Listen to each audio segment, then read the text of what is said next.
Magnetic material, magnetic material,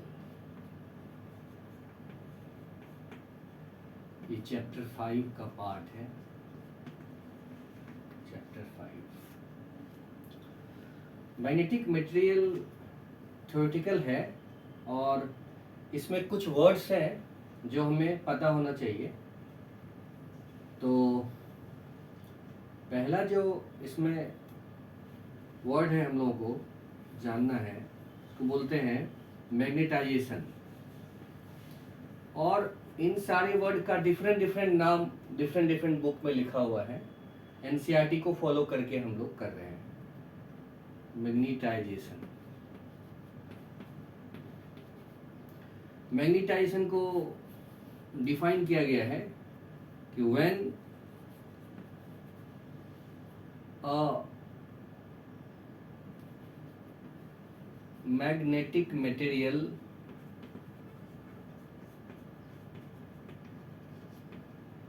is placed in a magnetizing field,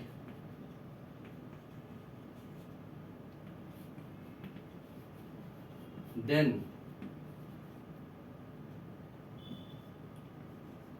net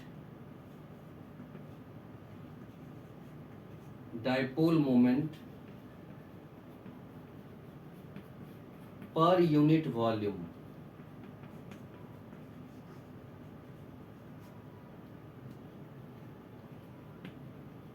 is called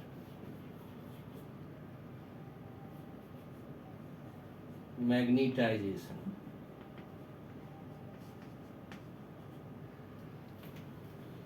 magnetisation मतलब किसी भी magnetic material को अगर मैं मैग्नेटिक फील्ड में रख देता हूं तो उसके अंदर जो मैग्नेटिक डायपोल बनेंगे एटॉमिक लेवल पे वो बनेंगे और वो अलाइन होंगे।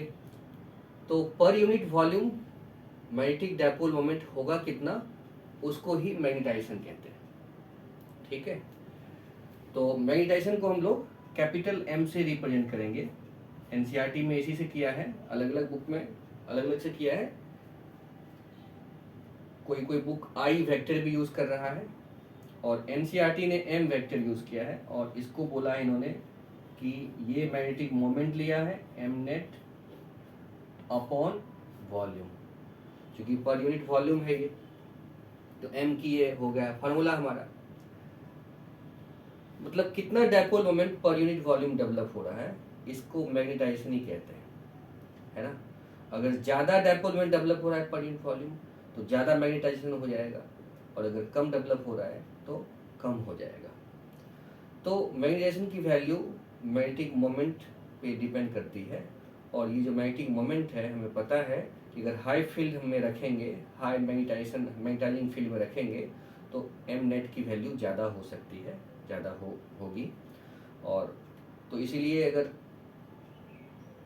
हाई मैग्नेटाइजिंग फील्ड में किसी मटेरियल को रखते हैं तो उसका मैग्नेटाइजेशन बढ़ जाता है, क्योंकि एम नेट की वैल्यू बढ़ी हुई होती है वहाँ पे। तो हमें तो बस इतना जानना है कि मैग्नेटाइजेशन कैपिटल एम से, ये वेक्टर क्वांटिटी होती है और ये net dipole moment per unit volume को से ये मैथमेटिकली डिफाइन होती है। अब इसी रिलेशन को देखकर हम इसका यूनिट भी लिख सकते हैं।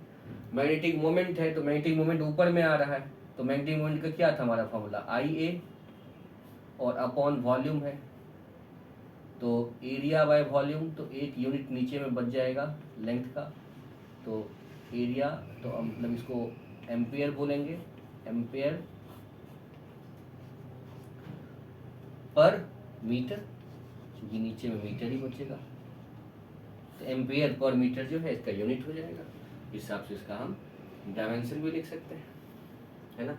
डायमेंशन क्या हो जाएगा, एम्पियर करंट है तो करंट को तो एम्पियर का एम्पर ही लिखते हैं।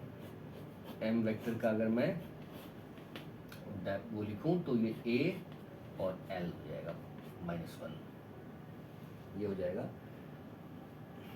डायमेंशनल फॉर्मूला इसका। तो मैग्नेटाइजेशन इसी को कहते हैं, ठीक है। मैग्नेटाइजेशन जो है वो तभी होती है जबकि किसी मैग्नेटिक मटेरियल को आप एक बाहरी मैग्नेटाइजिंग फील्ड में रखेंगे, तभी ये डायपोल जो है। इसका मतलब फिगर आप थोड़ा देखना चाहो तो ऐसा है कोई भी मटेरियल, है ना, और इसके जो वो है इंडिविजुअल एटॉमिक लेवल पे जो डायपोल है वो रैंडम डायरेक्शन में है, लेकिन जैसे कोई यहाँ पे मैग्नेटिक फील्ड में आप रखोगे इसको तो ये सब एक डायरेक्शन में अलाइन हो जाता है, ठीक है। तो मैग्नेटिक मोमेंट हमें मिलना शुरू हो जाता है।